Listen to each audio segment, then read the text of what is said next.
இறைமகன் இயேசு கிறிஸ்துவில் மிகவும் பிரியமான சகோதர சகோதரிகளே, இந்த நாளை ஆண்டவருடைய பாதத்தில் ஒப்பு கொடுப்போம். அன்பு தெய்வமே, இறை வார்த்தையை கேட்பதற்காக இந்த அதிகாலை வேளையிலே இந்த இறை வார்த்தையை சுற்றி அமர்ந்து அதை தியானித்து இந்த இறை வார்த்தையின் ஆற்றல் அபிஷேகம் எனது வாழ்வுக்கு என்ன சிந்தனையை கொண்டு வருகின்றது, எனது வாழ்வுக்கு என்ன படிப்பினையை தருகின்றது என்பதை இன்று கேட்பதற்காக அமர்ந்து கொண்டிருக்கின்ற மக்களை உம்முடைய பாதத்திலே தருகின்றோம். ஆண்டவரே, உம்முடைய பாதத்திலே இவர்கள் இருக்கும்போது, உம்முடைய இறை வார்த்தை இவர்கள் கேட்கும் போது இவர்களை ஆசீர்வதியும். இவர்களுடைய குடும்பத்தோடும் இவர்களுடைய பிள்ளைகளோடும் இரும். இந்த நாளை அர்ச்சித்து உம்முடைய மகிழ்ச்சியை இந்த மக்களுக்கு கொடும்.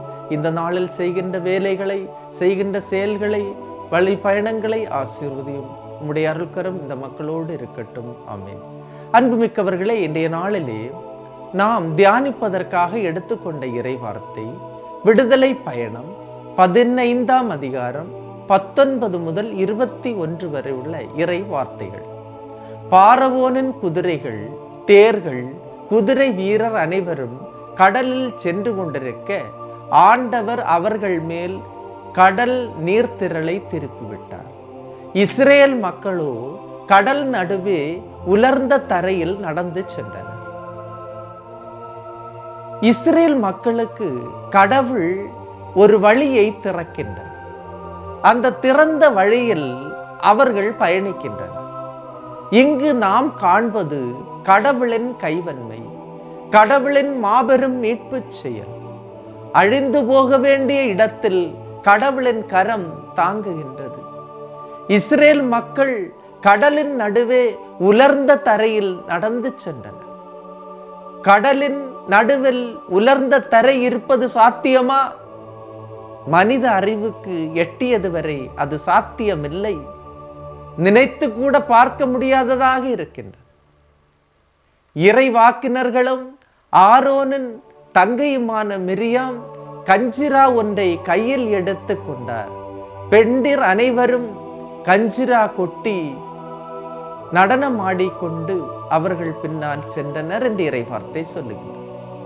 21வது இறைவார்த்தை, அப்போது மிரியாம், ஆண்டவருக்கு புகழ் பாடுங்கள், ஏனெனில் அவர் மாட்சியுடன் வெற்றி பெற்றார், குதிரையும் குதிரை வீரனையும் கடலுக்குள் அமிழ்த்து விட்டார் என்று பாடி கடவுளை ஆர்ப்பரித்தார். கடவுளை ஆராதிக்கின்ற மக்களை கடவுள் காக்கின்றார். காக்கின்ற கடவுளை இங்கு நாம் காண்கின்றோம். ஜெபிக்கின்றவர்களை, கடவுளிடம் வேண்டுகின்றவர்களை பாதுகாப்பவர் கடவுள் மட்டுமே. இஸ்ரேல் மக்கள் மோசேயின் தலைமையில் ஒரு வேண்டுதலோடு எகிப்திலிருந்து புறப்பட்டார்கள்.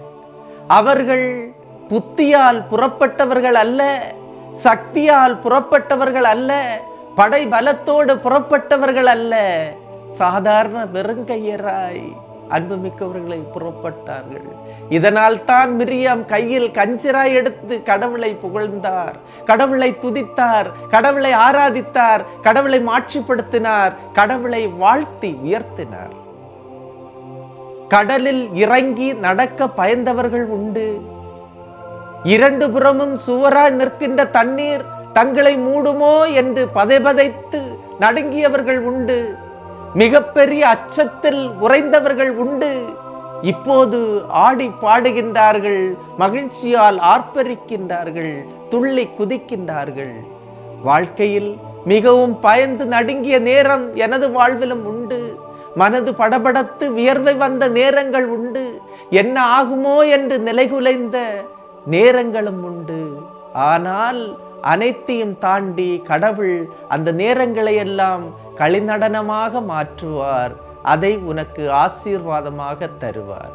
துன்பங்கள், துயரங்கள், கண்ணீர், கவலை, கடன் தொல்லை, வீட்டு பிரச்சனைகள், எதிர்கால பிரச்சனைகள் எது இருந்தாலும் இன்று உனது வாழ்வை ஆண்டவருடைய பாதத்தில் ஒப்பு கொடுப்பாயா? குதிரையையும் குதிரை வீரனையும் அமிழ்த்தி போட்ட கடவுள் எந்த துன்பத்தையும் அழித்துவிட்டு உன்னை தூக்கி எடுப்பார், உனக்கு வாழ்வு தருவார், உன்னை வாழ வைப்பார். எல்லாம் வல்ல இறைவன், தந்தை, மகன், தூய ஆவியார் உங்களையும் உங்கள் குடும்பத்தையும் நிறைவாய் ஆசீர்வதிப்பாராக. ஆமேன். இயேசுவுக்கே புகழ், இயேசுவுக்கே நன்றி. மரியே வாழ்க.